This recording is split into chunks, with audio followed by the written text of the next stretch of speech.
Buenas tardes. En el seminario número 13 hablaremos sobre la inmunología del trasplante de órganos y también de células madres hematopoyéticas. En esta primera parte nos vamos a referir al trasplante de órganos sólidos.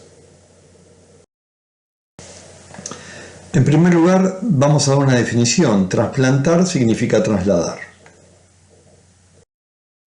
Y uno lo que puede trasladar de un donante a un receptor son órganos sólidos vascularizados, células, tejido, material inerte, tejido compuesto y materia fecal.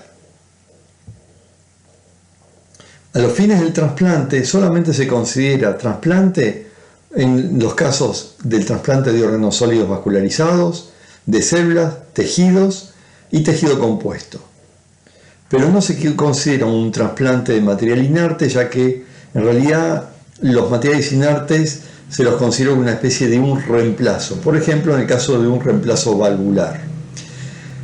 Incluso cuando uno hace un reemplazo valvular, no le da al paciente un inmunosupresor, sino lo que le da es un anticoagulante para evitar la coagulación de la sangre cuando se pone en contacto con un material extraño. En el caso de los mal llamados trasplantes de materia fecal, en realidad es la administración de flora bacteriana de un paciente a un paciente que tiene una enfermedad que se llama colitis pseudomembranosa causada por una bacteria llamada Clostridium difficile. En general, esta enfermedad se trata de tres maneras diferentes. Una, obviamente, es suspendiendo el antibiótico que se piensa que es el que está provocando los síntomas y los signos. La otra es administrar un antibiótico que sea efectivo contra el Clostridium difficile. Y en última instancia, si no funciona, es darle una microbiota fecal de un donante sano para de alguna manera restablecer el equilibrio de la bacteria en el colon de esa persona que tiene colitis pseudomembranosa. Entonces, en realidad, cuando hablamos de trasplantar un órgano sólido vascularizado, que puede ser corazón, hígado, intestino, páncreas, pulmón y riñón. A veces, los trasplantes son simultáneos, o por ejemplo, pueden ser trasplantes múltiples. En los simultáneos, un ejemplo es el trasplante simultáneo de riñón y de páncreas. O puede ser entre corazón y riñón. Y el multivisceral es el trasplante, por ejemplo, de hígado e intestino. O sea, hay distintas formas de trasplantar. Los trasplantes de células son los trasplantes de células madres hematopoyéticas, que tienen como objetivo reconstituir un sistema inmune en un receptor de esas células madres hematopoyéticas. Lo que más se trasplanta son tejidos, como la córnea, por ejemplo. Y lo otro que tenemos que tener en cuenta es que hoy en día, además de tejido, también se puede trasplantar lo que se llama un tejido compuesto, como es la mano, que está constituida por distintos tipos de tejido, o la cara, o la laringe, la tráquea. Hoy en día es una realidad que se pueden hacer trasplantes de cara, y el problema que tenemos, al igual que como otro trasplante de un órgano sólido vascularizado, el problema es el rechazo. Desde el punto de vista inmunológico, a los trasplantes los podemos dividir en los trasplantes de órganos sólidos vascularizados y de médula ósea. En el caso del trasplante de médula ósea, que vamos a tener una sección particular para ese tipo de trasplante, lo que se está haciendo es dándole una célula madre que reconstituya un sistema inmune completo. En el caso de un órgano sólido vascularizado, lo que estamos dándole son células presentadoras de antígeno, tanto profesionales como no profesionales. Y dentro de las no profesionales estamos hablando de las células epiteliales, que únicamente expresan moléculas de histocompatibilidad de clase 1. Pero también tenemos células presentadoras de antígeno profesionales, como por ejemplo las células dendríticas, los macrófagos. Y tenemos que tener en cuenta que las células endoteliales también pueden actuar en determinadas circunstancias como células presentadoras de antígenos profesionales, porque pueden llegar a expresar moléculas de histocompatibilidad de clase 2 cuando la célula endotelial se activa. Nosotros en esta primera parte nos vamos a referir exclusivamente al trasplante de órganos sólidos vascularizados. Lo que nos podemos preguntar es cuándo un individuo va a necesitar un trasplante de un órgano sólido vascularizado. Y la respuesta es cuando existe un daño irreversible de un órgano. Obviamente que esto es un desafío de la salud pública porque implica tener que conseguir un órgano, o sea, tener un donante que le dé a una persona un órgano para que esa persona pueda seguir viviendo. Hay pacientes que tienen una disfunción terminal de un órgano y yo le puedo ofrecer alguna otra alternativa frente al trasplante para que el individuo pueda seguir viviendo, como es en el caso de los pacientes que tienen una insuficiencia renal terminal. En esos casos, a esos pacientes le puedo ofrecer que entren en un régimen de diálisis. Sin embargo, lo que tienen que tener en cuenta es que la diálisis no aporta calidad de vida ni aporta mayor sobrevida. Muy por el contrario, los pacientes dializados en lista de espera tienen una expectativa de vida menor que aquellos pacientes trasplantados renales. También tienen que tener en cuenta otras cuestiones, como por ejemplo el impacto que tiene la diálisis en lo que es el costo en salud pública frente al trasplante. El costo de diálisis anual es el costo de lo que sale un trasplante. Ahora bien, en la diálisis yo la tengo que continuar de por vida, por lo tanto, a largo plazo el costo en diálisis es mayor que el costo en trasplante, porque un paciente que es trasplantado sale de diálisis y vuelve a su vida normal, a su vida incluso productiva porque puede trabajar. En el caso del intestino, que se hacen muy pocos, también le puedo ofrecer la nutrición parenteral. En el caso del páncreas se le puede ofrecer la bomba de insulina. Pero aquellos pacientes que tienen una insuficiencia cardíaca terminal deben recibir, para poder vivir, deben recibir otro corazón, pulmón, lo mismo, con hígado lo mismo. Ahora, no hay ninguna duda que el trasplante es mejorar la calidad de vida, pero implica un problema, y el problema es el sistema inmune, que rechaza a esos órganos trasplantados. Y para evitar ese rechazo, uno lo que hace es le da un tratamiento inmunosupresor a esos pacientes. Y el problema entonces, frente al tratamiento inmunosupresor, es la presencia de infecciones y también la presencia de enfermedades oncológicas.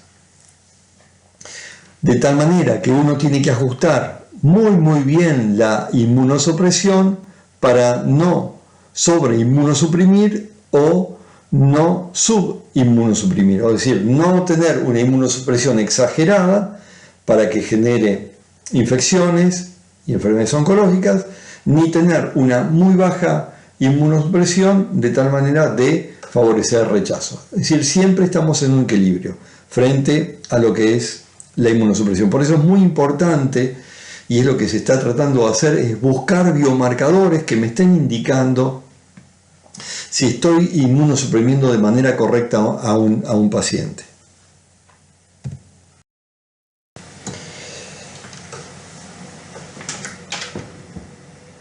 En base a la compatibilidad genética entre el donante y el receptor, uno puede clasificar a los trasplantes en trasplantes singenéicos, autoinjertos o trasplante autólogo, aloinjertos y senoinjertos. Los trasplantes singenéicos son aquellos que se realizan entre individuos de la misma especie y de la misma cepa y que por lo tanto comparten antígenos de histocompatibilidad. Un ejemplo de un trasplante singenéico es entre gemelos univitelinos. En esos casos no observamos reacciones de rechazo en el corto o mediano plazo. Una forma especial de trasplante singenéico es el autotrasplante. En este caso, el donante y el receptor es el mismo individuo y por lo tanto también lo son los antígenos de histocompatibilidad. En estos casos, en el trasplante, en el autotrasplante, el problema no es el rechazo, sino que el problema es más bien puede ser de tipo quirúrgico y también de tipo inflamatorio. Después tenemos los aloinjertos o alotrasplantes. Los aloinjertos o alotrasplantes son realizados entre individuos de la misma especie, pero de cepas diferentes. Es decir, entre individuos que expresan diferentes alelos codificados en el sistema de HLA. Y en estos casos sí se van a producir reacciones de rechazo, siempre y cuando no exista un tratamiento inmunosupresor adecuado. Por último, como una novedad, tenemos a los senoinjertos o senotrasplantes. En estos casos, existen varios problemas, pero uno de los principales problemas es que las células, por ejemplo en el caso del cerdo, tiene oligosacáridos que activan al sistema de complemento, la vía alterna de complemento, lo activan rápidamente y producen el daño de esas células. Pero por otro lado también existen dentro de las células secuencias víricas porcinas que en un terreno de un receptor que es inmunosuprimido se puede activar y puede provocar enfermedad en el receptor de ese senoinjerto. Si la pregunta es si esto es una realidad o es ciencia ficción, bueno, ya les puedo ir diciendo que ya se han realizado senotrasplantes de islotes de Langerhans con resultados no muy promisorios, ya que no se ha logrado reemplazar la insulina en esos pacientes. Pero se está colocando mucha plata y se está tratando que la FDA comience a aprobar. La FDA sería una especie de ANMAT de la República Argentina, o sea, un ente regulador de todos estos de medicamentos o procedimientos, y lo que quieren hacer es que la FDA, que es la ANMAT de Estados Unidos, apruebe por primera vez el trasplante de un órgano sólido vascularizado, en este caso riñón de un cerdo, a un receptor que tiene una insuficiencia renal. Todavía existe de todas maneras no hay consenso general para que realmente terminen por realizarse los senotrasplantes. Algún día se va a hacer, porque se ha llegado a través de lo que se llama edición génica a poder reducir la cantidad de oligosacáridos presentes en la superficie de las células porcinas, y además han logrado también eliminar esas secuencias virales que potencialmente pueden ser dañinas para el humano.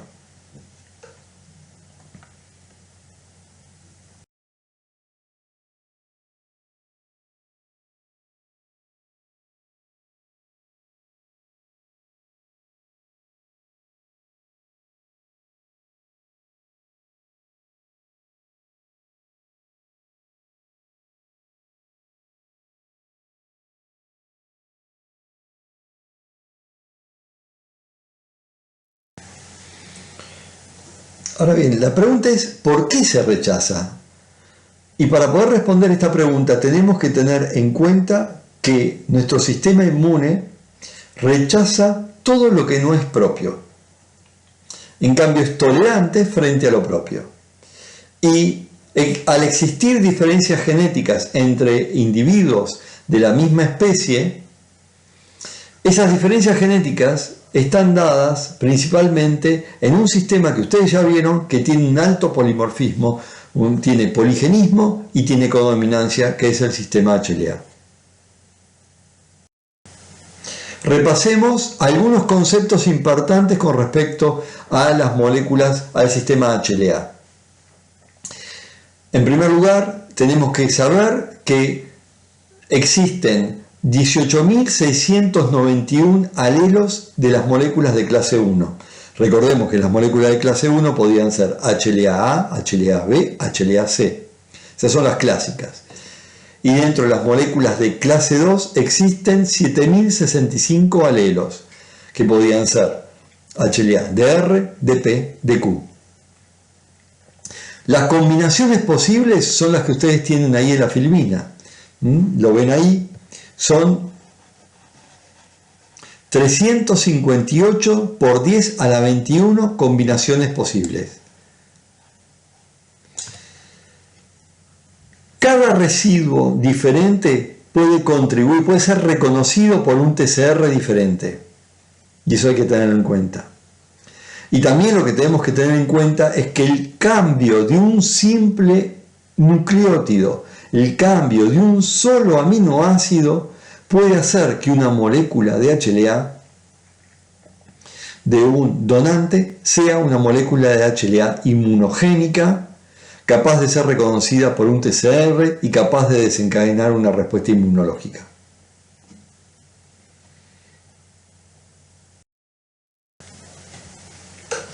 La única manera que podríamos nosotros evitar esta respuesta inmunológica frente a estos alelos de HLA es que este alelo de HLA del donante estuviera presente durante la selección tímica y por lo tanto se eliminaran aquellos clones T que pudieran reaccionar contra los alelos de HLA del donante. Eso obviamente no es posible, por lo tanto la respuesta que tenemos para dar de por qué se rechaza es porque tenemos un sistema de HLA altamente polimórfico y porque no existe selección negativa para los haloantígenos. Ahora bien, esto que fue descrito inicialmente en animales, la pregunta es si en el humano existen algunas evidencias que me permiten a mí afirmar que realmente el polimorfismo en las moléculas de histocompatibilidad es la responsable de llevarnos al rechazo. La respuesta es sí. La respuesta es sí, tenemos evidencias. La primera evidencia es la que nos permitió tener el primer trasplante renal exitoso entre un donante y un receptor. Y eso fue cuando se hizo el primer trasplante entre gemelos univitelinos. En ese caso, el material genético era el mismo, no había polimorfismo en la molécula de HLA y el trasplante fue un trasplante exitoso. Ese trasplante exitoso se realizó en el año 1954, lo realizó el doctor Joseph Murray en la ciudad de Boston y gracias a eso recibió el Premio Nobel de Medicina en el año 1990. Quiero decirles que el donante aún está vivo, al menos estaba vivo en el año 2018, y el receptor murió 8 años después del trasplante. Ahora bien, evidentemente este ejemplo que estamos dando es un ejemplo de un donante vivo a un receptor y entre gemelos univitelinos. Pero ¿qué pasa cuando uno hace un trasplante entre un donante cadavérico y un receptor? Bueno, veamos el siguiente gráfico. En el siguiente gráfico lo que estamos viendo es la sobrevida del injerto en años posteriores al trasplante entre individuos entre donante y receptor que tienen diferente grado de disparidad en los alelos de HLA, lo que se llama mismatch. Acá tengo en negro 0 mismatch, en rojo 1 mismatch, en azul 2 mismatch y el resto, como ustedes ven acá en el gráfico. ¿Y qué me muestra el gráfico? El gráfico me está mostrando que a mayor cantidad de disparidad en las moléculas de HLA, menor es la sobrevida del injerto. Esta es la segunda evidencia que me muestra que este polimorfismo en las moléculas de HLA es de alguna manera responsable de llevarme al rechazo del injerto. Podríamos tener una tercera evidencia. La tercera evidencia es que la inmunosupresión me permite a mí lograr tener una mayor sobrevida.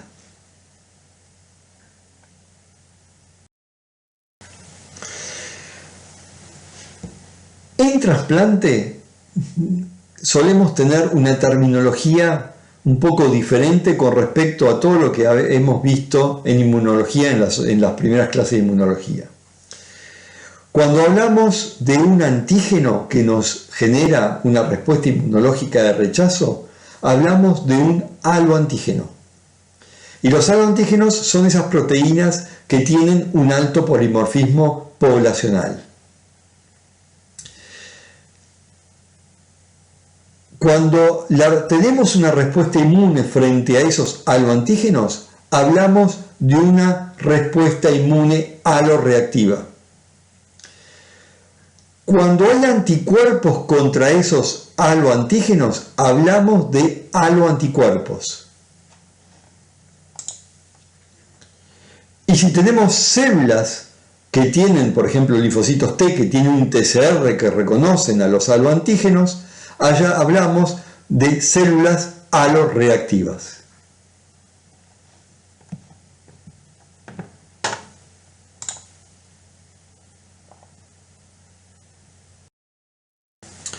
Recordemos también que en las moléculas de clase 1 y la molécula de clase 2, la variabilidad no está en toda la estructura, sino que hay sitios específicos que tienen mayor variabilidad. Por ejemplo, en la molécula de clase 1, la cadena alfa 1 y alfa 2 son las que muestran mayor variabilidad y casi no tengo variabilidad en la cadena alfa 3. Con respecto a las moléculas de clase 2, vemos que beta 1, la cadena beta 1, tiene la mayor variabilidad.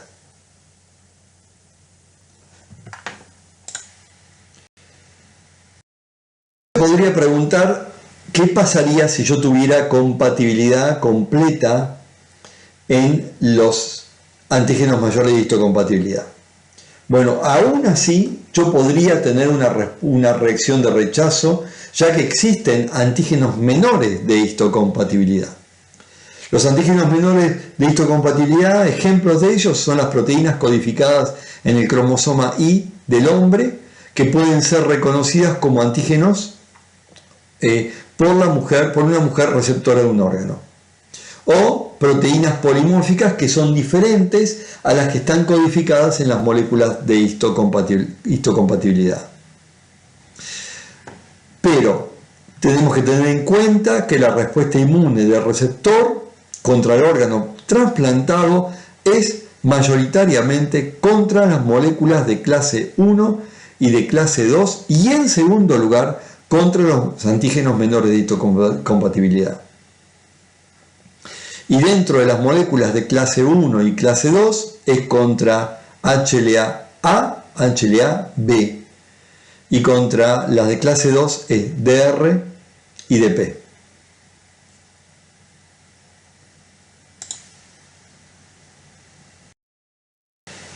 A esta altura creo que no hay duda que los órganos de un donante halogénico se van a rechazar. La pregunta es, ¿cómo se rechaza? Bueno, se genera esa haloreactividad, esa respuesta haloreactiva que va a estar dirigida contra los haloantígenos que está expresado en el órgano trasplantado. y esos son reconocidos como extraños por el receptor. Pero esa respuesta aloreactiva es mucho más fuerte que la respuesta frente a los antígenos microbianos. Y la razón por la cual la respuesta aloreactiva es mucho más fuerte que contra los antígenos microbianos es porque existe una frecuencia de linfocitos T aloreactivos mucho mayor que con respecto a la presencia de linfocitos T que tienen capacidad de reconocer un antígeno convencional. Por ejemplo, la frecuencia de linfocitos T que reconocen un antígeno convencional es de un linfocito T en 100.000. En cambio, la frecuencia de linfocitos T que tienen TCR que pueden reconocer un aloantígeno es 1 en 100 a 1 en 1000. No solamente es mayor la frecuencia, sino que involucra en esa población que reconocen los aloantígenos, involucran linfocitos T naive y linfocitos T de memoria. Y sabemos a esta altura que los requerimientos de activación de los linfocitos T de memoria son mucho menores que los linfocitos T naive. Por lo tanto, la razón por la cual la inmunoreactividad, aloreactividad, es mucho más fuerte que la respuesta frente a antígeno microbiano es por una mayor frecuencia de linfocitos T y por un repertorio de linfocitos T de memoria que participan en este reconocimiento del aloantígeno.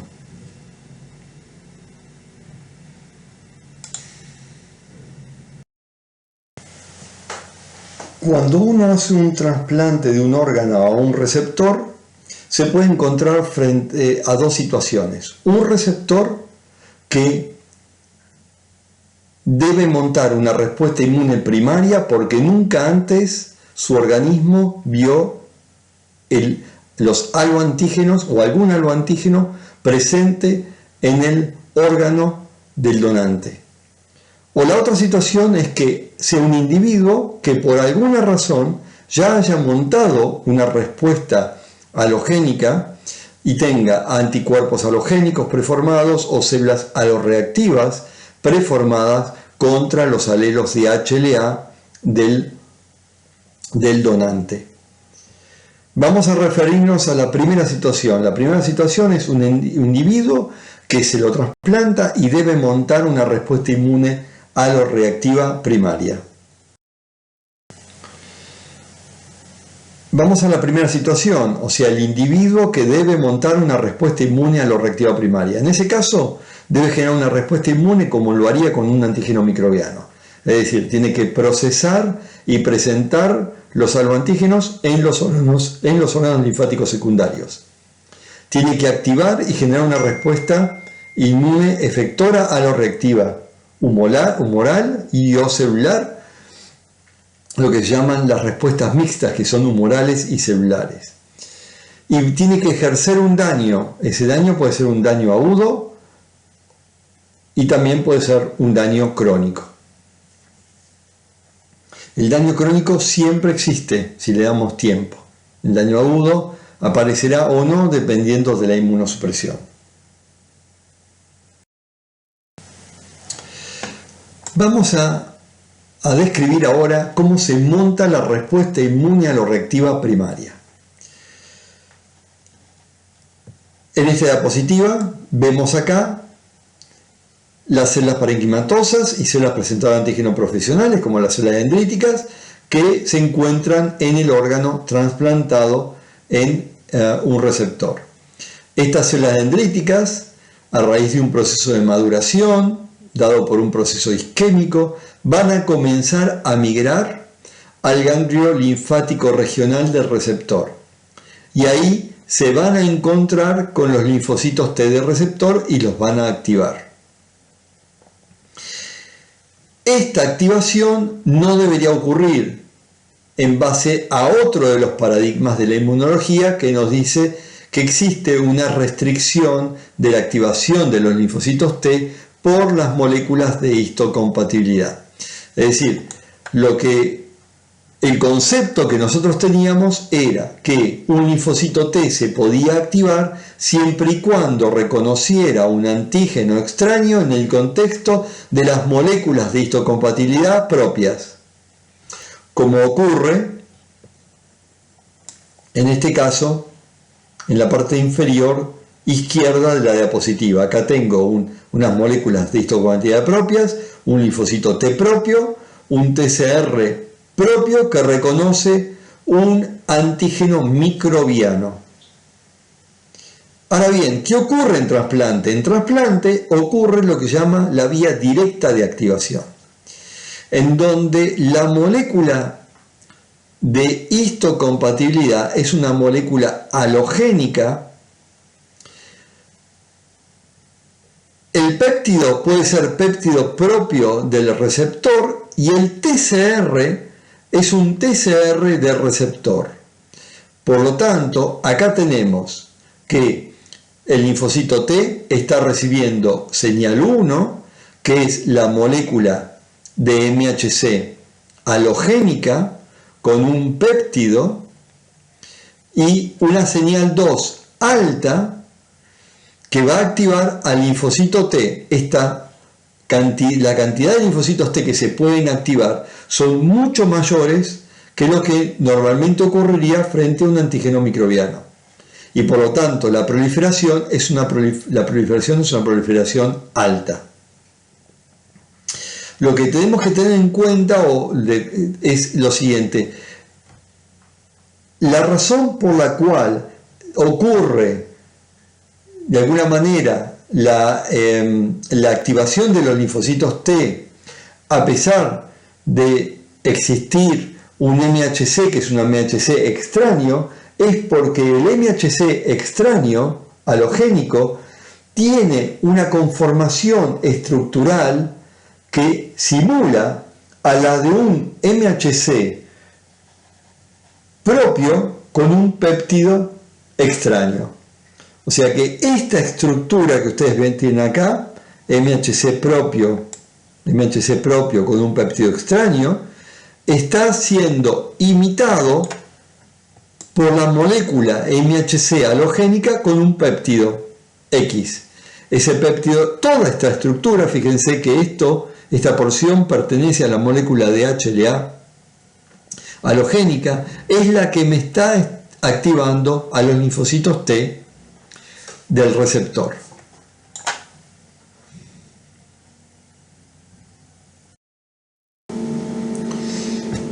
La respuesta inmune aloreactiva primaria también se puede desencadenar de otra manera diferente al de la vía directa. Esta manera diferente se llama vía indirecta y comienza cuando las células dendríticas, los precursores de células dendríticas del receptor, infiltran al órgano del donante. Recordemos que este endotelio vascular puede estar activado, ya que se trata de un endotelio isquémico. Una vez en el órgano, las células dendríticas van a captar y procesar a las células necróticas o incluso a los antígenos solubles, células necróticas, antígenos que pueden ser aloantígenos. Van a comenzar un proceso de migración que los va a llevar a los ganglios linfáticos regionales, y ahora estas células dendríticas del receptor van a estar presentando aloantígenos del donante en el contexto de las moléculas de histocompatibilidad del receptor y los presenta a los linfocitos T del receptor. Por lo tanto, esta forma de activación, que se llama vía de activación indirecta, es similar a la que ocurre con un antígeno microbiano. La diferencia es que en este caso lo que estoy procesando y lo que estoy presentando no es un antígeno microbiano, sino que es un aloantígeno. Por esta vía indirecta, la señal 1 es entre moléculas de histocompatibilidad del receptor, que tiene un péptido halogénico derivado del donante. Tengo una señal 2 alta también, porque se trata de un tejido isquémico. La frecuencia de linfocitos T con capacidad de responder va a ser baja, va a ser similar a la que tengo con un antígeno microbiano, y la proliferación va a ser alta.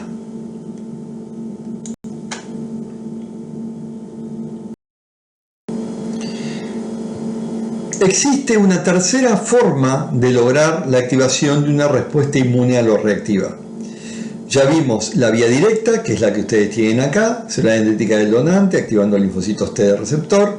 La vía indirecta, que es lo que ustedes tienen acá, migración de precursores de células dendríticas que son del receptor, que van a procesar aloantígenos y ahora van a presentar esos aloantígenos en el contexto de las moléculas de histocompatibilidad propias a linfocitos T, que son propios del receptor. Y tenemos la última manera de activación que se llama vía semidirecta, en el cual una célula dendrítica que proviene del órgano trasplantado, pero que son células dendríticas de receptor, ahora van a poder fusionar vesículas o exosomas que contienen en su membrana moléculas de histocompatibilidad del donante, porque recordemos que estas vesículas o exosomas provienen del tejido del órgano trasplantado. Por lo tanto, ahora estas moléculas de histocompatibilidad pueden ser moléculas de histocompatibilidad del donante que van a poder activar de manera similar a lo que lo hace en la vía directa a los linfocitos T del receptor. Esta vía semidirecta es una vía que en este caso es un péptido. La señal 1 está dado por una molécula de histocompatibilidad halogénica, o sea, del donante, con un péptido X. La señal 2 vuelve a ser alta, la frecuencia de respondedora es muy alta, es similar a la vía directa, y la proliferación es alta.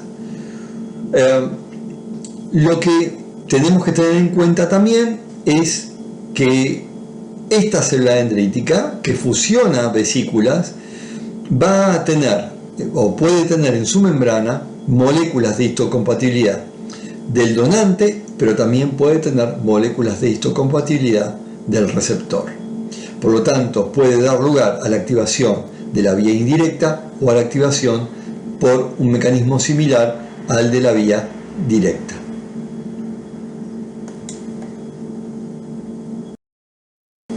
De esta manera tenemos en esta diapositiva el resumen de las tres vías que acabamos de ver. La vía directa, que se da por una complementariedad estructural entre las moléculas de histocompatibilidad halogénicas o la CPA, suele ser presentador de antígenos del donante, y la interacción con el TCR del receptor. La semidirecta, que es por la fusión de exosomas del donante que contienen moléculas halogénicas, de histocompatibilidad halogénicas a la membrana de las células presentadoras de antígeno del receptor. Y la vía indirecta, en donde es similar el proceso a la de un péptido microbiano, simplemente que en este caso lo que se procesa es el péptido, el aloantígeno derivado del donante.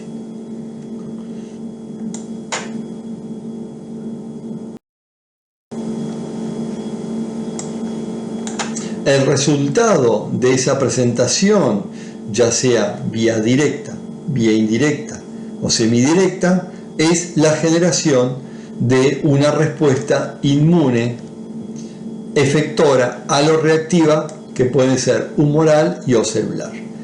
Puedo tener células T aloreactivas, efectoras de memoria, CD4 aloreactivas de efectores de memoria, puedo tener plasmoblastos, plasmocitos y linfocitos B de memoria, y puedo tener aloanticuerpos.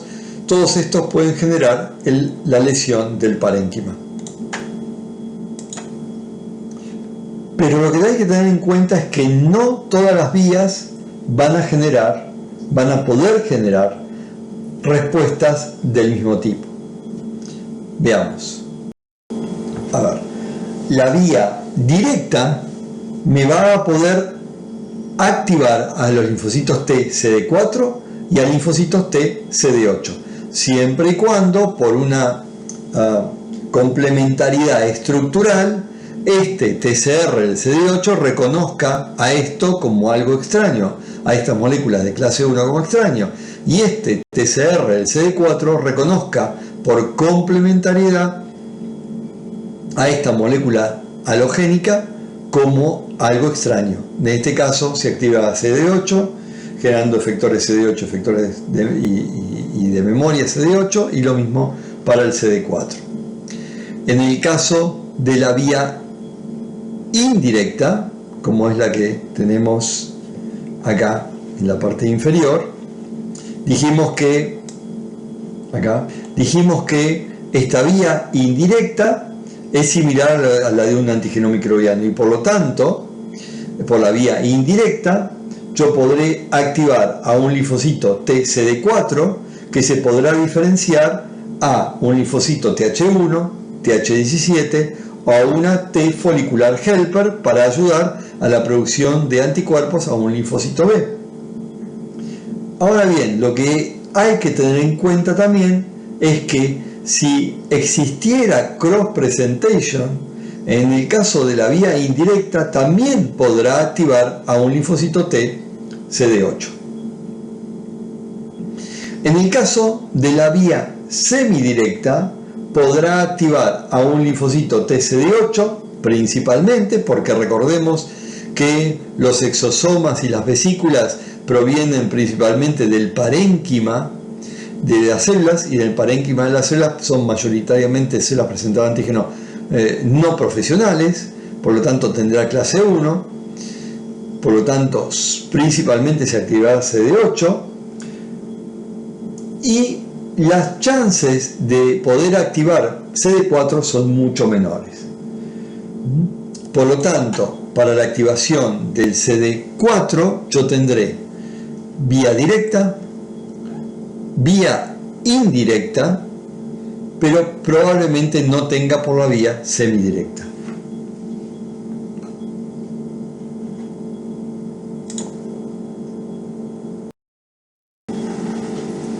Si uno analiza la potencia de la respuesta inmune aloreactiva primaria, generada por las vías directa, indirecta y semidirecta, uno se va a dar cuenta que la vía indirecta va a tener la misma potencia que la de un antígeno microbiano.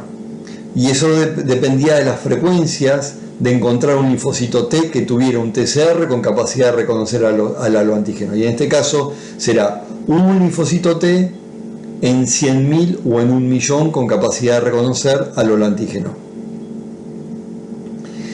En el caso de la vía semidirecta y la vía directa, será 1 en 100 a 1 en 1000 con capacidad de reconocerlo.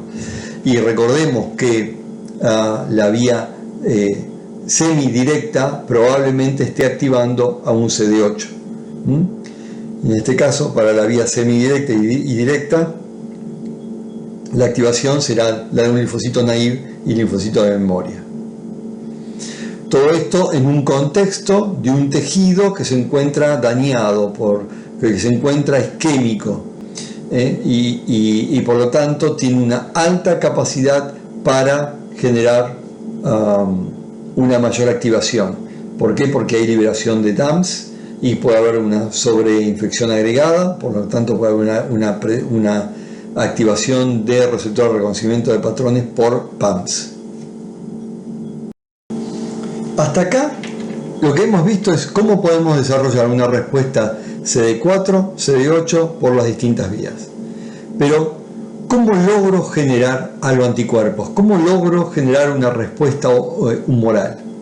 La única posibilidad de generar una respuesta humoral es que yo tenga un aloantígeno procesado por la célula dendrítica del receptor y que ese mismo aloantígeno sea procesado por los linfocitos B del receptor.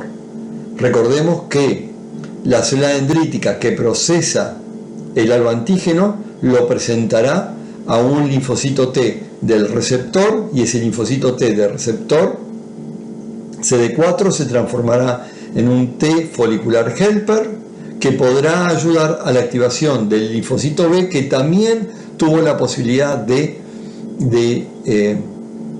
reconocer y procesar al mismo haloantígeno. En cambio, como la activación de la vía directa y de la vía semidirecta se dio por una cuestión estructural, de complementariedad estructural, no hay posibilidades que estos linfocitos T generados o activados por la vía directa, si fueran CD4, no hay posibilidad que esos linfocitos T, aunque se transformen en T foliculares helper, puedan activar un linfocito B. Porque para poder hacerlo, esos linfocitos B tienen que haber reconocido el mismo haloantígeno. Y en este caso no hubo un procesamiento por la célula dendrítica del donante, sino que la célula dendrítica del donante tiene en su estructura la molécula de histocompatibilidad del donante y no es la molécula de histocompatibilidad del receptor. Resumiendo entonces, la única vía con capacidad de inducir una respuesta humoral es la vía indirecta.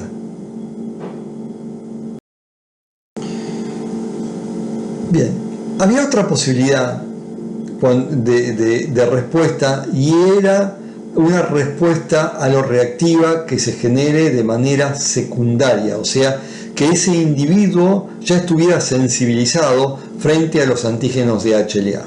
La pregunta que se pueden hacer es ¿por qué un individuo ya va a tener anticuerpos halogénicos o células aloreactivas preformadas contra los alelos de HLA de un posible donante?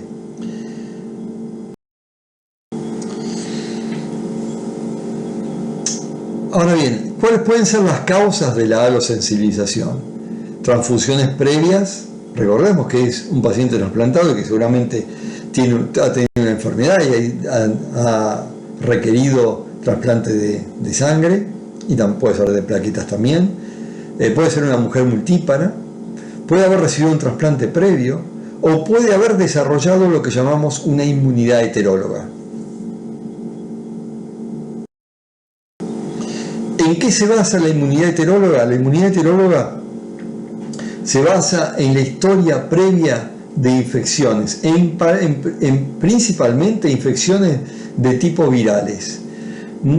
Y esas infecciones virales generan respuestas inmunes antivirales, con lo cual se generan linfocitos T, por ejemplo CD8, que van a reaccionar contra secuencias aminoácidicas presentes en, por ejemplo, los virus de Epstein-Barr y citomegalovirus. Ahora, los linfocitos T, que tienen un TCR con capacidad de reconocer esa secuencia, si esa secuencia se encuentra en la estructura de un haloantígeno, ahora el linfocito T irá contra el haloantígeno en lugar de ir contra el Epstein-Barr y el citomegalovirus. La inmunidad heteróloga, entonces, que es una forma de reactividad cruzada, se basa en dos fenómenos: el fenómeno de mimetismo molecular y plasticidad del TCR. Como vemos acá, tengo una célula presentadora de antígeno madura que está presentando a un linfocito T en el contexto de su propia molécula de histocompatibilidad, un péptido microbiano.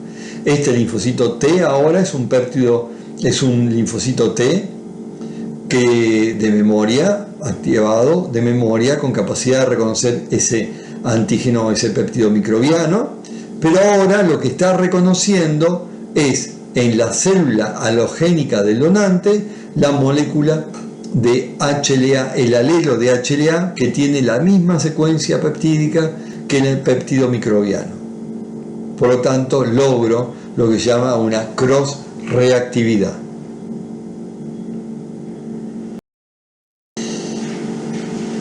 En esta diapositiva vemos cómo entonces este linfocito T, que es específico para antígeno microbiano, que tiene la capacidad de reconocer esta secuencia, LGRPD, secuencia que también se encuentra en el alopéptido. Y en este caso, entonces, ahora, este linfocito T, en lugar de ser activado por el péptido del CMV, del citomegalovirus procesado, ahora es activado por un alopéptido que tiene esa secuencia aminoacídica. Recordemos que este linfocito T de memoria tiene menores requerimientos de activación y por lo tanto es mucho más fácil de activar un linfocito T de memoria frente a este alopéptido. Y por último dijimos que la inmunidad heteróloga se basaba en mimetismo molecular y plasticidad del TCR. Y la plasticidad del TCR es simplemente que el TCR no es una estructura rígida, que cuando se acerca a una superficie tiene la capacidad de moldear los sitios de anclaje y así establecer una unión más estrecha entre las moléculas de histocompatibilidad, en este caso de los alelos de histocompatibilidad, y por lo tanto lograr una facilidad en la activación del linfocito T de memoria.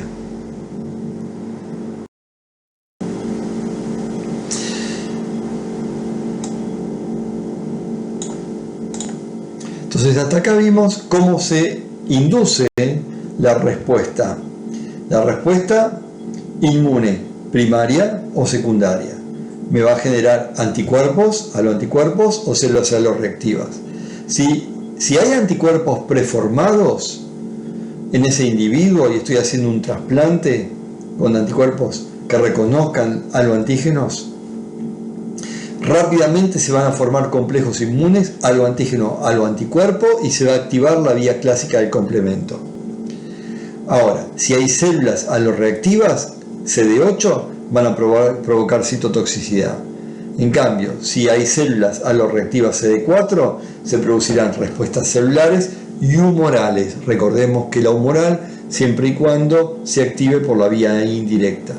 Y también tenemos situaciones mixtas. En todos los casos tendré una respuesta que puede ser humoral, o sea, una respuesta de rechazo humoral, celular o mixta. Analicemos cómo es la sobrevida del órgano una vez trasplantado.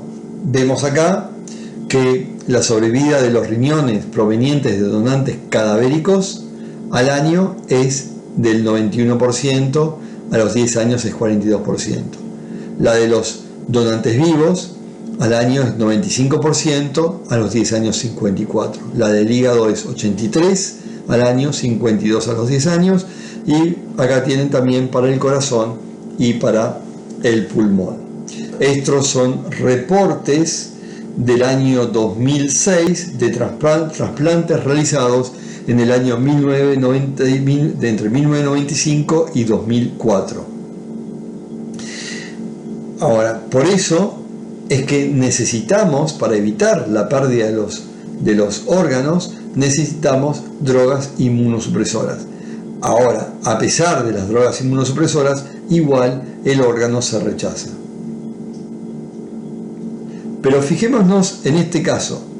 Un mismo órgano proveniente de un donante cadavérico y de un donante vivo no tiene la misma sobrevida.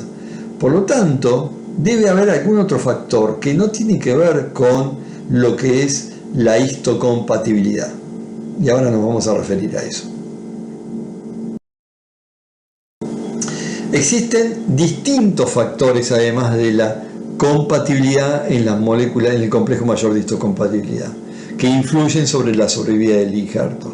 Uno es, como dijimos, la incompatibilidad del complejo mayor de histocompatibilidad. Otro es la incompatibilidad de los grupos sanguíneos, del grupo ABO. Otros son factores intrínsecos del donante. Otros son factores que ocurren durante la operación. Otros son factores intrínsecos del receptor. Y por último tenemos la inmunosupresión. Todos estos factores van a afectar a corto y largo plazo la sobrevida del injerto y también del paciente.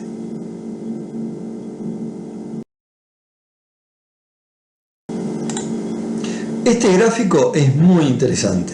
Miren, entre el año 1983 y 1985, la sobrevida de los órganos en base a los mismatch iban disminuyendo la sobrevida en base a la cantidad de mismatch. Pero entre el año 1993 y 1995, estas curvas se achatan, se juntan. Y ni les digo entre el año 2003 y 2005.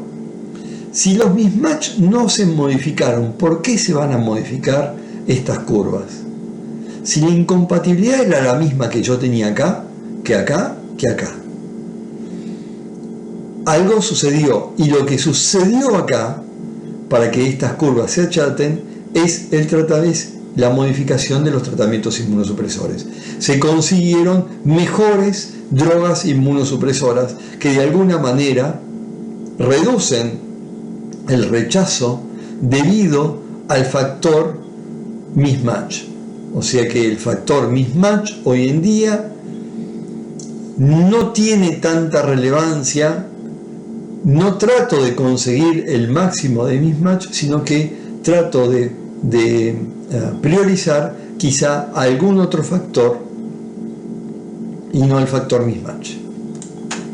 De todas maneras, tengo que reconocer que obviamente se busca la mayor cantidad, o sea, la menor discrepancia entre los alelos de HLA. Pero aún así, si no lo consigo, igual el trasplante igual se realiza.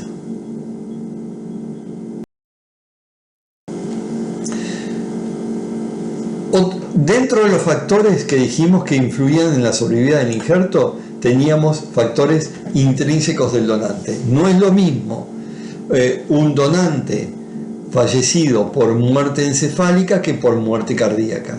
No es lo mismo un órgano proveniente de un donante fallecido que de un donante vivo. Y acá en este gráfico se ve. Obviamente tengo una mejor sobrevida si el donante es un donante vivo que la de un donante cadavérico.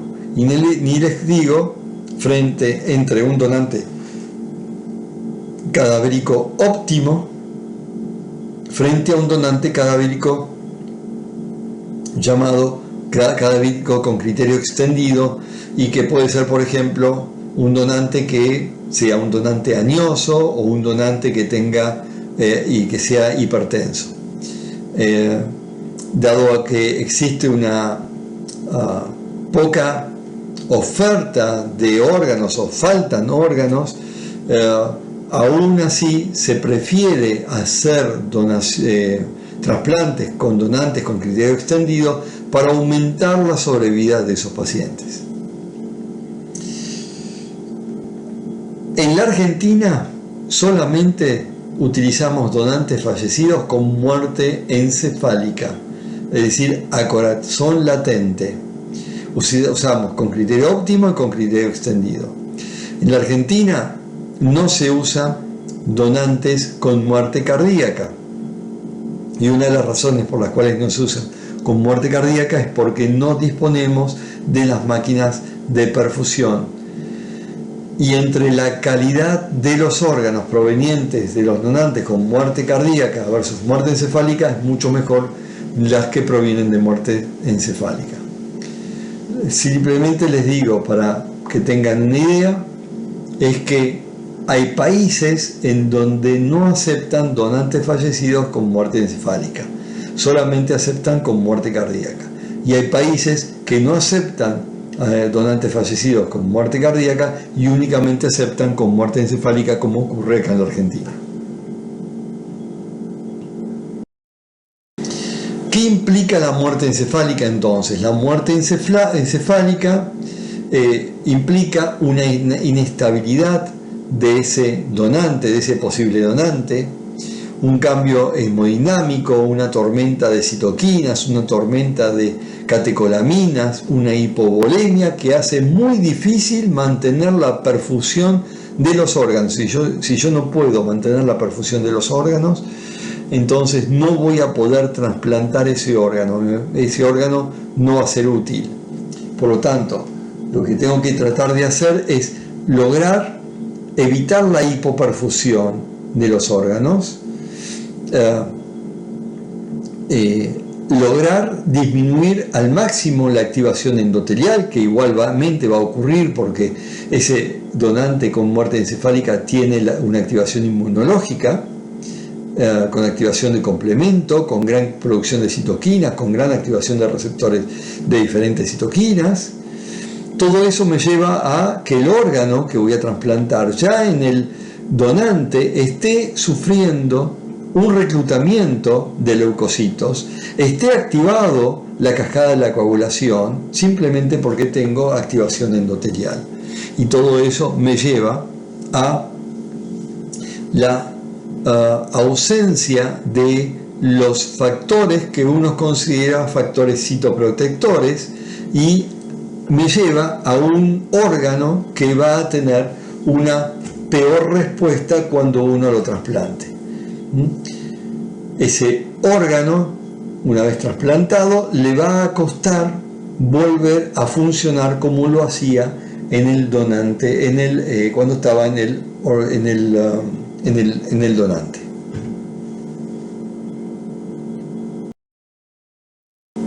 Otro factor es el factor perioperatorio, y esto tiene que ver con lo que se llama tiempo de isquemia caliente y isquemia fría. El tiempo de isquemia caliente es desde el momento que uno clampea los vasos para comenzar a perfundir a ese órgano con un líquido que se llama líquido de perfusión, para limpiarlo de toda la sangre proveniente del donante. Cuando ese órgano ya se encuentra perfundido, ahora se coloca en frío y se mantiene en frío hasta tanto consigamos al receptor que sea compatible, y ese tiempo, que se llama tiempo de isquemia fría, es muy variable. El tiempo de isquemia fría puede ser de 8 horas, 12 horas, 16 horas, 24 horas, hasta de 48 horas. Cuanto mayor es el tiempo de isquemia fría, menor va a ser la sobrevida del órgano. Esa isquemia, que es inevitable porque el clampeo lo tengo que hacer, va a liberar DAMPs, va a producir necrosis, va a liberar DAMPs, va a activar el endotelio, y después tenemos otro proceso que se llama el proceso de reperfusión, que es cuando uno hace la anastomosis de los vasos, desclampea y pasa la sangre del receptor por el órgano del donante. En ese caso se produce la activación endotelial y se llama daño por isquemia reperfusión. Ese daño por isquemia reperfusión genera un estado protrombótico y proinflamatorio del endotelio vascular, favoreciendo el reclutamiento celular, la producción de citoquinas, la activación de complementos, la agregación plaquetaria, la producción de especies reactivas del oxígeno, procesamiento y presentación antigénica, y por lo tanto una facilitación hacia la activación por las vías directa, indirecta y semidirecta.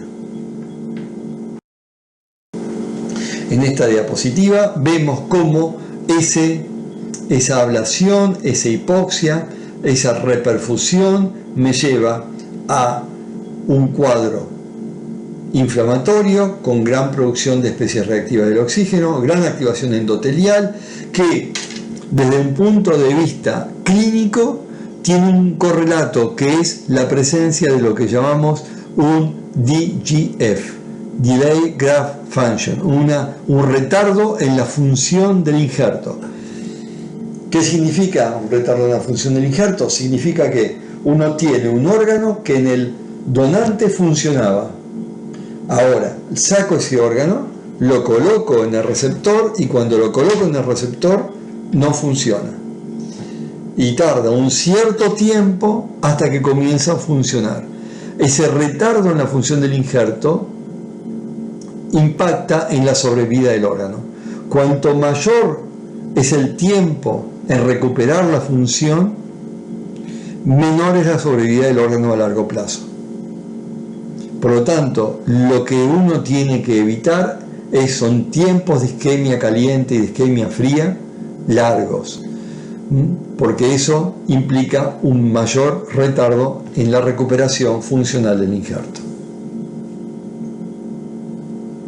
El que menor retardo en la casi no tiene esto que llamamos DGF o DGF o retardo en la función del injerto son los órganos provenientes de los donantes vivos. En esos casos la recuperación, la función una vez que se coloca es inmediata. ¿Por qué? Porque no tiene el donante vivo, no tiene todo esto que estamos viendo que se desencadena por el daño por isquemia reperfusión. Ese daño por isquemia reperfusión, recordemos también que me lleva a la maduración de las células dendríticas y facilita la inducción de una respuesta inmune aloreactiva. Recordemos también que en ese ambiente estresado de daño tenemos células epiteliales que pueden estar expresando MIC-A y MIC-B, que me van a llevar a la activación de las células NK que van a facilitar la destrucción del parénquima tisular. También recordemos que habrá DAMPs que lograrán de alguna manera activar al inflamasoma, y esa activación del inflamasoma me llevará a la producción de citoquinas como por ejemplo interleuquina 1 beta e interleuquina 18. Esta diapositiva tiene como finalidad o como función mostrarles que existe un proceso de amplificación de la respuesta inflamatoria. Es decir, tenemos que inicialmente ese daño por isquemia de reperfusión, que esa muerte encefálica, que ese tiempo de isquemia fría, que la presencia de una infección sobreagregada, recordemos que puede ser un paciente que se encuentra en terapia intensiva, que puede tener un cuadro infeccioso asociado, puede tener un cuadro séptico también, me va a llevar a la liberación de DAMPs, a la activación de monocitos, neutrófilos, a la infiltración tisular, y que ese daño tisular puede a su vez generar una mayor expresión de receptores de reconocimiento de patrones que van a ser activados por la mayor presencia de DAMPs. A estos procesos inflamatorios también le tenemos que agregar la activación de complemento, la presencia de complemento. El C3 va a aumentar en base a la duración de la isquemia fría. Cuanto mayor es la isquemia fría, mayores son los niveles de C3 que van a actuar sobre, por ejemplo, las células epiteliales tubulares renales, provocando la citotoxicidad, provocando el daño, fenómeno que se conoce como necrosis tubular aguda. Y es un daño que el organismo se puede recuperar, no es que es un daño no recuperable.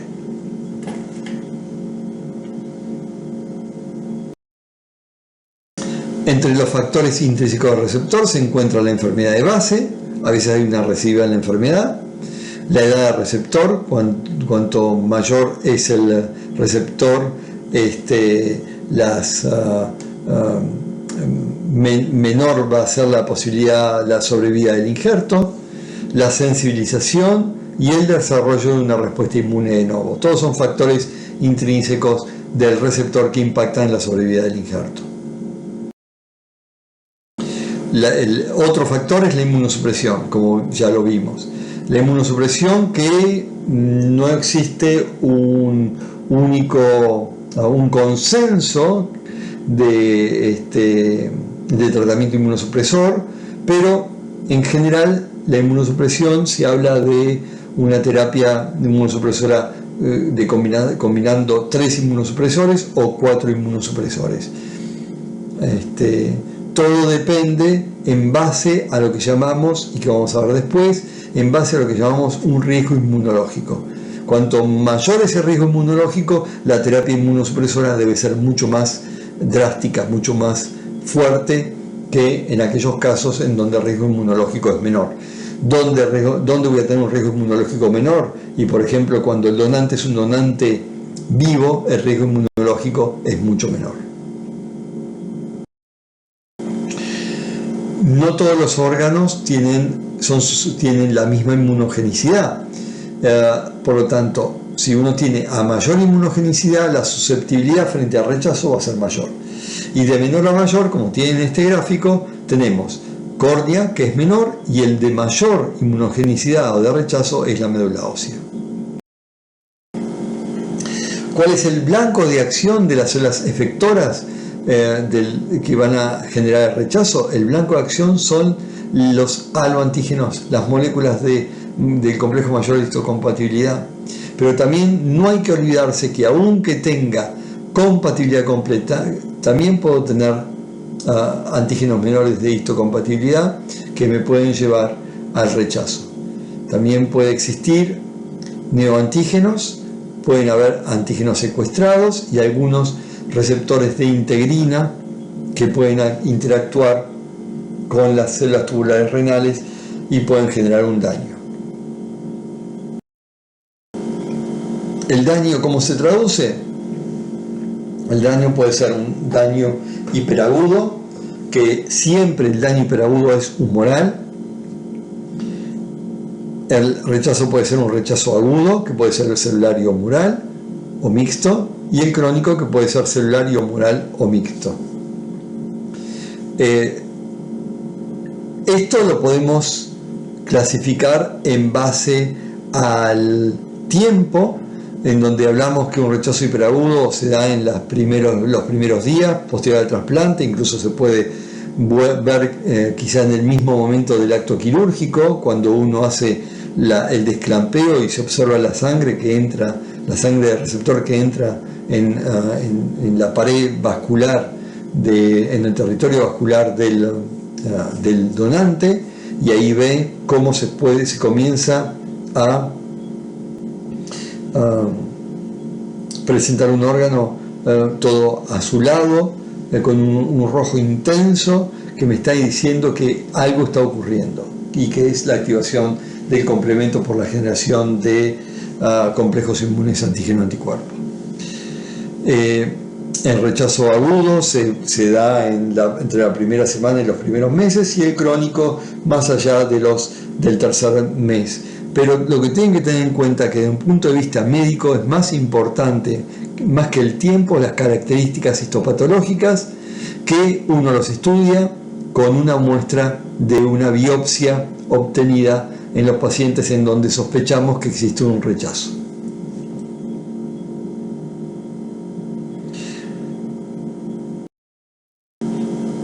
¿Qué es el rechazo hiperagudo? Son anticuerpos que ya están preformados y que pueden ser contra antígenos del grupo sanguíneo o contra moléculas del complejo de histocompatibilidad presentes en el endotelio.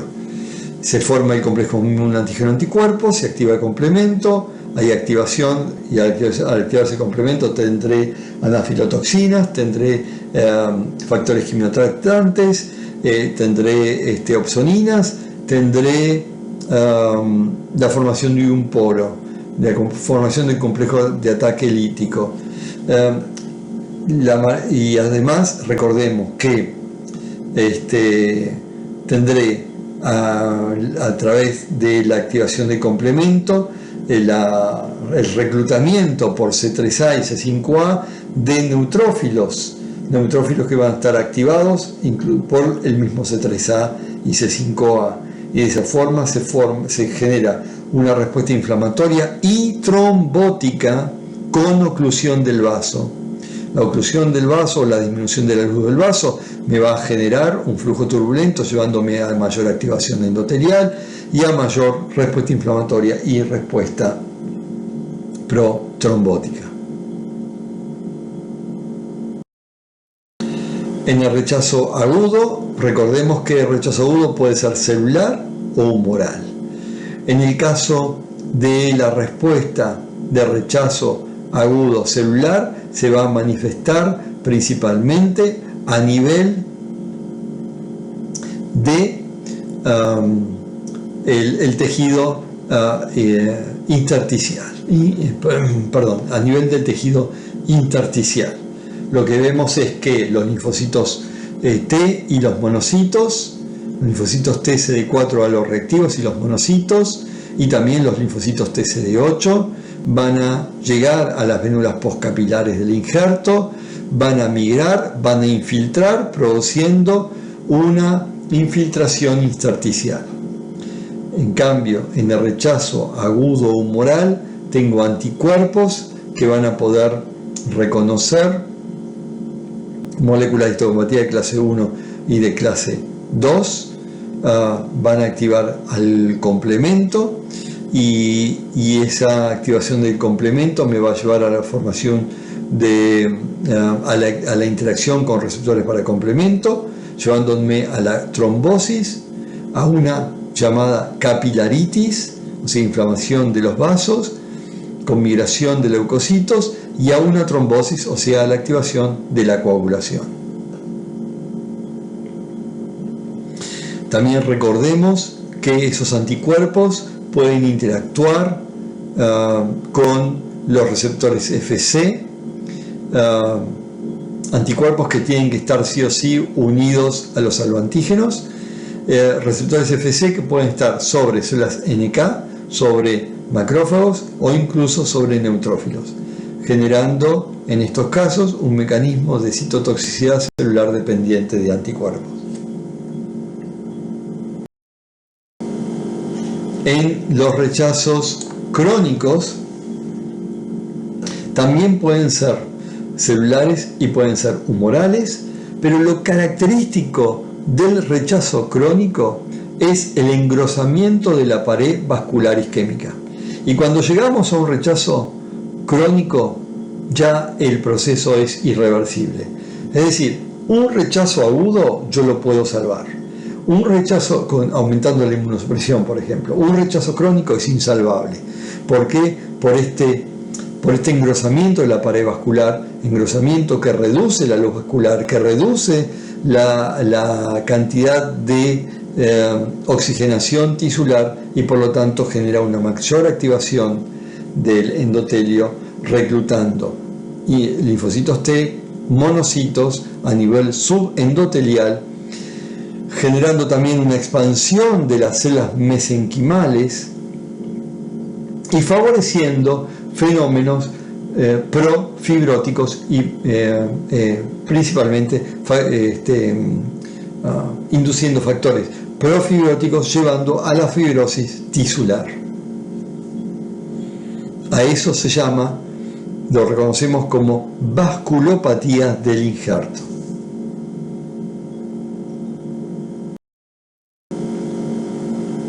¿Cómo podemos evitar el rechazo? Bueno, en primer lugar, tratando que exista cero mismatch, o sea, compatibilidad completa. Casi imposible, pero bueno, tratar de minimizar, al menos en aquellas moléculas de histocompatibilidad que tengan mayor variabilidad.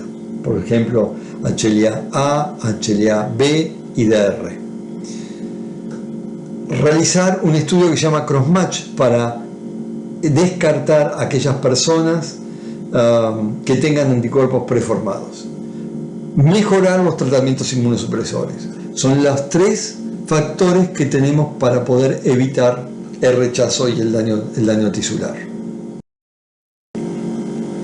La pregunta es si siempre vamos a tipificar. La respuesta es no. No siempre.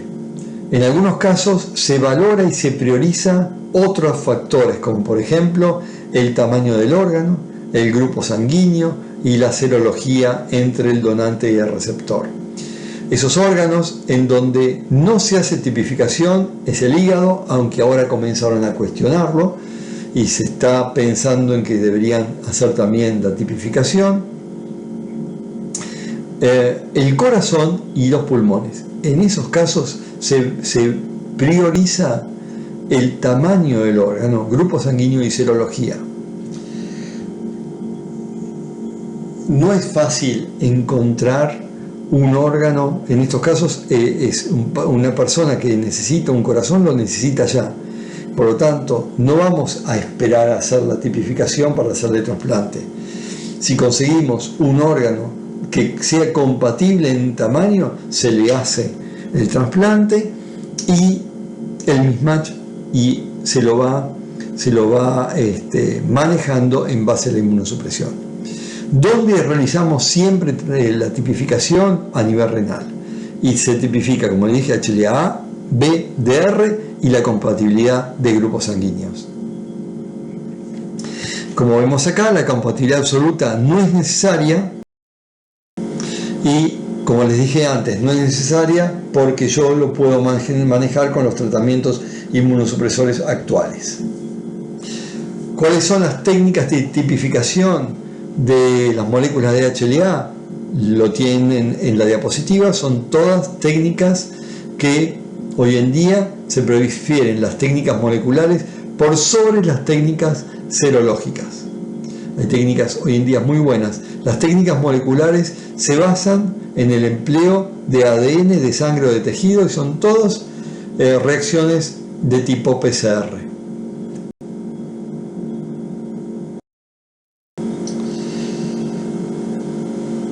¿Cuáles son las recomendaciones que tenemos para tener una compatibilidad entre donante y receptor? Ya le dijimos una. Para el caso de trasplante necesitamos compatibilidad para grupos sanguíneos y para moléculas HLA-A, B y DR. Y para evitar el rechazo hiperagudo tengo que realizar un estudio llamado un estudio de cross-match. Siempre se hace para riñón, siempre se hace para los trasplantes simultáneos de riñón y páncreas, con el fin de evitar el rechazo hiperagudo.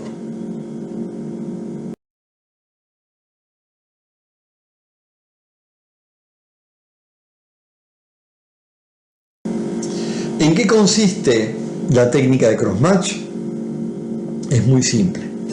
Nosotros tenemos acá el suero del paciente. Si en el suero del paciente que va a recibir el trasplante ya hay anticuerpos preformados contra el donante, yo lo puedo poner de manifiesto si tengo células del donante que puedo conseguir previo al trasplante, lo incubo con el suero del paciente y ahora si hay anticuerpos presentes, los anticuerpos frente a esos aloantígenos van a interactuar y me va a dar una reacción positiva. Si no tengo anticuerpos contra esos aloantígenos, me va a dar una reacción negativa. La reacción positiva yo la puedo poner de manifiesto, por ejemplo, agregándole complemento y provocando la citotoxicidad de las células. O por ejemplo, lo puedo poner en evidencia si utilizo un anticuerpo contra un anticuerpo que esté marcado con un fluorocromo, que reaccione contra el anticuerpo humano pegado a la célula. Y eso lo puedo estudiar por citometría de flujo, por ejemplo.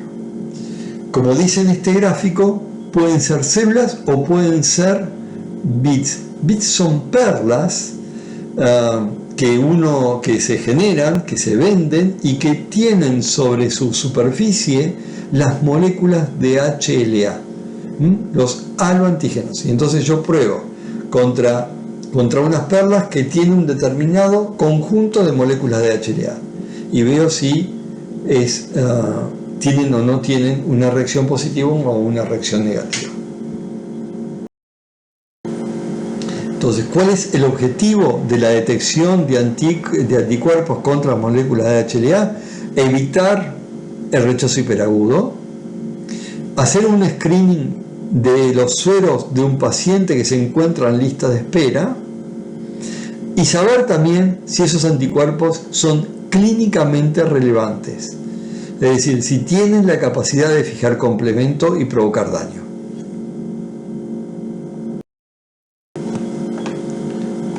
Entonces, cuando hago un estudio de crossmatch, como dijimos, en primer lugar, paciente en lista de espera. A esto se llama crossmatch final contra panel. Y el otro crossmatch es crossmatch final contra dador. En este caso yo ya tengo a un posible donante y tengo que saber si el posible receptor para este donante tiene o no anticuerpos contra sus aloantígenos. Entonces tengo un crossmatch final contra dador y un crossmatch final contra panel. Este es cuando tengo un paciente en lista de espera, y esto es un paciente que ya tiene asignado un posible donante. Ahora lo que tengo que ver es si tiene o no tengo anticuerpos formados contra sus aloantígenos.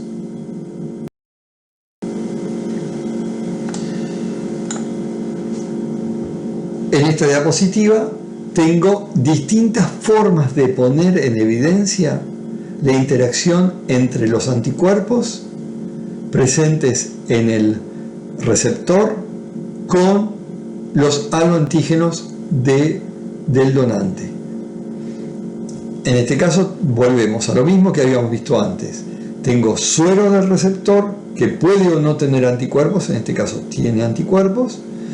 Lo incubo con linfocitos del donante, linfocitos que los puedo obtener, por ejemplo, del vaso, si se trata de un donante cadavérico, por ejemplo. Le sumo complemento y veo si el complemento se activa. Si se activa es porque hubo interacción antígeno-anticuerpo, y lo voy a poner en evidencia a través de células que, por ejemplo, estaban teñidas con un colorante. Entonces yo puedo ver al microscopio cuántas células son las que todavía mantienen el colorante. Si mantienen el colorante es porque no tuvieron citotoxicidad, y se cuenta la citotoxicidad. A eso se llama citotoxicidad dependiente de complemento, CDC. O le puedo agregar un anticuerpo antiinmunoglobulina G humana conjugado a un fluorocromo, y lo puedo ver esta reacción antígeno-anticuerpo por citometría de flujo. O lo otro que puedo hacer es lo siguiente: yo puedo tener en una microplaca antígenos, como ven acá,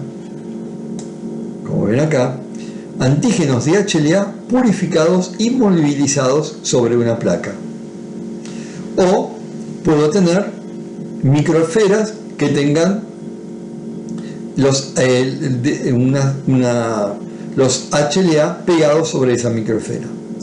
Ahora le coloco el suero a esta microplaca o a estas microesferas, luego incubo con un anticuerpo antiinmunoglobulina G o M conjugado a un fluorocromo, y puedo leer la reacción por ELISA o por una técnica llamada técnica de Luminex, que se basa en fluorocromos y es muy parecida a la del citómetro de flujo, pero tiene mayor especificidad y sensibilidad.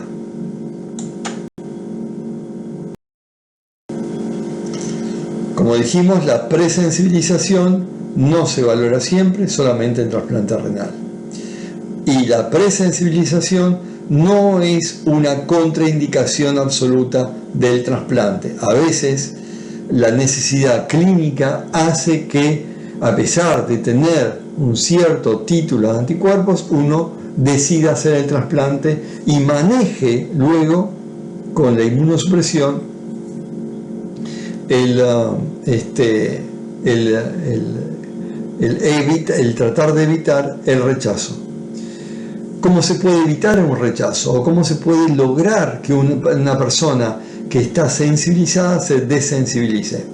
Lo puede hacer a través de un proceso llamado plasmaféresis, o sea, sacándome de encima del suero los anticuerpos, o provocando la depresión de linfocitos B, haciendo un tratamiento con rituximab, que es un anticuerpo contra CD20, o manejando a través con otros tratamientos inmunosupresores mucho más potentes. Como vemos entonces, las terapias de desensibilización son en la plasmaféresis, la administración de gamma globulinas endovenosas, pero a una concentración muy superior a la que ustedes utilizan para los pacientes con inmunodeficiencia, porque la idea en este caso es tratar de bloquear los anticuerpos de los pacientes y hacer que esos anticuerpos se unan a otros anticuerpos y sean depurados por el sistema de depuración de complejos inmunes antígeno-anticuerpos.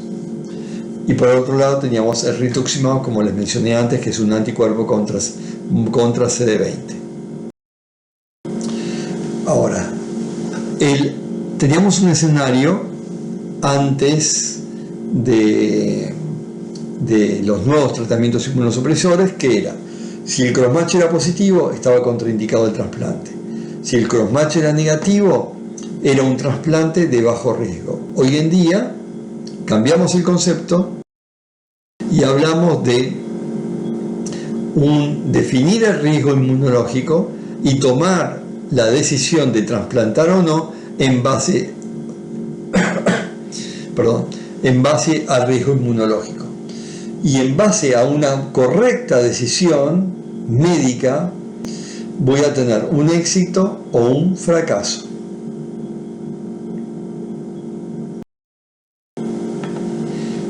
¿Qué inmunosupresores tengo disponibles para evitar el rechazo del trasplante?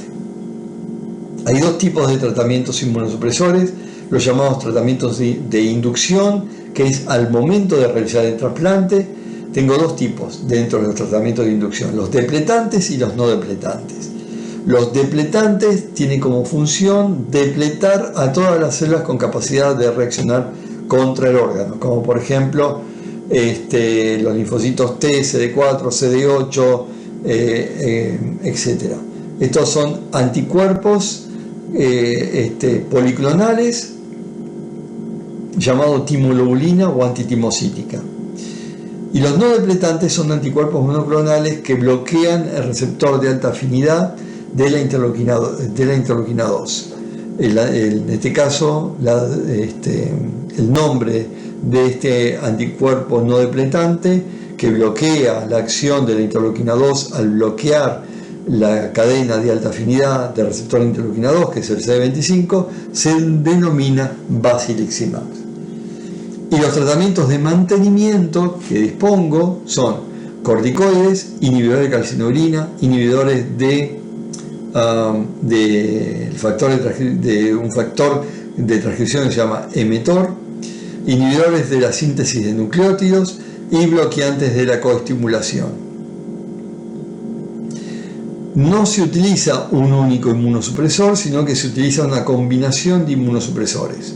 Lo más frecuente es utilizar corticoides, inhibidores de calcinurina, y dentro de estos el tacrolimus por sobre la ciclosporina, a los que se agrega un inhibidor de la síntesis de nucleótidos, como por ejemplo el micofenolato mofetil. Últimamente han aparecido los bloqueantes de la coestimulación, como el belatacept, que lo que hace es bloquear CD80 y CD86 al ser una proteína de fusión que tiene CTLA4 fusionado con la porción FC de un anticuerpo. De esa manera, CTLA4 se une a CD80, CD86 y entonces me evita que se active CD28. Bien, llegamos al final de esta clase y simplemente quiero mencionarles que los problemas que tenemos con el trasplante aún son la falta de órganos, a pesar de haberse modificado la ley de trasplante. No sé si recordarán, pero la ley de trasplante esta fue impulsada por el papá de una nena que necesitaba recibir un trasplante de corazón y que lamentablemente no lo pudo recibir. A raíz de todo un movimiento se logró que se presentara una ley y se aprobara, en donde la ley dice que todos somos donantes excepto que expresemos lo contrario.